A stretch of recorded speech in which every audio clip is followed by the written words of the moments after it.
Friend, आज हम बात करेंगे vitamin B12 and mental health. क्योंकि किसी का सवाल था कि क्या हमारे मेंटल हेल्थ पे विटामिन B12 का कोई प्रभाव पड़ता है। तो बिल्कुल पड़ता है। जैसा कि सबको मालूम होगा कि विटामिन B12 को कोबैलेमिन भी बोलते हैं और ये हमारे तंत्रिका तंत्र को सही से कार्य करने के लिए सहायक होता है और ये लाल रुधिर कोशिका में रक्त के बनने के लिए आवश्यक होता है। और शरीर में खून की कमी का मुख्य कारण हम आयरन को समझ लेते हैं, लेकिन आयरन की जांच के साथ साथ विटामिन B12 का जांच भी कराना और ये देखना आवश्यक होता है कि विटामिन B की सही मात्रा हमारे शरीर में है कि नहीं है। और इसकी रीडिंग पिकोग्राम में ली जाती है और इसकी मात्रा 150 से यानी 150 से 250 के बीच होना सामान्य माना जाता है। और विटामिन B12 की कमी से पर्निशियन एनीमिया होता है, जबकि आयरन की कमी से सिर्फ एनीमिया होता है। और इसमें तंत्रिका जो कि विटामिन B12 की कमी से जो पर्निशियन एनीमिया होता है, उसमें तंत्रिका तंत्र जो कि नर्वस सिस्टम होता है उसका विकास अवरुद्ध हो जाता है। इसी को हम बोलते हैं पर्निशियन एनीमिया। और इससे ये होता है कि हमारी जो याददाश्त है, मेमोरी है, स्मरण शक्ति क्षीण हो जाती है, कमज़ोर हो जाती है और एकाग्रचित व्यक्ति नहीं हो पाता है, जिसको पर्निशियन एनीमिया हो गया है, यानी कि विटामिन B12 की कमी हो गई है। उसको कंसंट्रेशन बनाने में दिक्कत होती है, मेमोरी स्ट्रांग नहीं रह पाती, इन सारी चीज़ों में अक्षमता आ जाती है। और होमोट्रांसकोबैलेमिन 2 विटामिन B12 के से कोशिकाओं में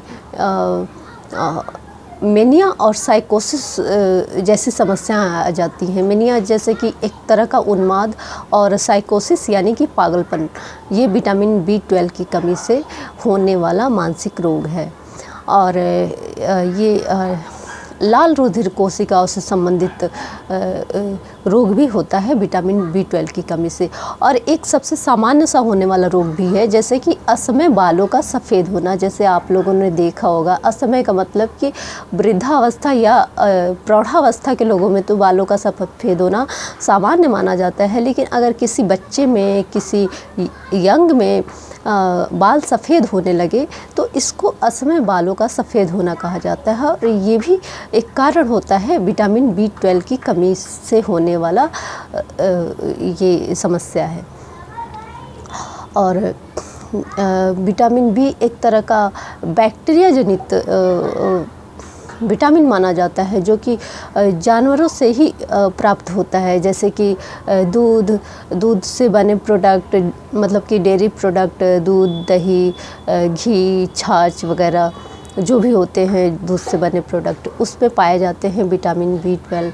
और मांस में, मछली में, खासकर यकृत में, मांस में भी, यकृत में, लीवर में और अंडा में, ये सारे स्रोत होते हैं विटामिन B12 के। और ऐसे लोगों को विटामिन B12 की समस्या हो जाती है जो एक तो वेजिटेरियन हैं, शाकाहारी हैं, ऊपर से वो डेयरी प्रोडक्ट भी नहीं लेते। मतलब कि वो न तो मांस, मछली, अंडा और न ही दूध, दही, घी या दूध से बने कोई भी उत्पाद का प्रयोग नहीं करते। ऐसे लोग को विटामिन B12 की समस्या होने का खतरा रहता है। और विटामिन B12 का प्रचुर मात्रा में प्रयोग करने से पहले डॉक्टर से परामर्श लेना बेहद ज़रूरी होता है, क्योंकि विटामिन B12 ऐसा विटामिन है जिसको हम मनमानी बहुत ज़्यादा मात्रा में नहीं ले सकते, क्योंकि इसकी कमी से तो साइकोसिस और मेनिया होता ही है, उन्माद, पागलपन और बालों का असमय सफ़ेद होना तो होता ही है। इसकी अधिकता से अल्जाइमर जैसे रोग भी हो जाते हैं, अल्जाइमर, एनीमिया जैसे रोग भी हो जाते हैं। इसलिए इसकी सही मात्रा शरीर में होना बहुत आवश्यक है, ना कि बहुत ज़्यादा, ना ही बहुत अल्प। जैसे कि एक स्वस्थ और सामान्य व्यक्ति को प्रतिदिन 3 मिलीग्राम तक विटामिन B12 की आवश्यकता होती है। उससे ज़्यादा अगर वो ले रहा है, प्रचुर मात्रा में ले रहा है, बहुत ज़्यादा समय तक ले रहा है और वो कलेक्ट होते होते ज़्यादा हो गया, तो हो सकता है उसको अल्जाइमर की समस्या आ जाए।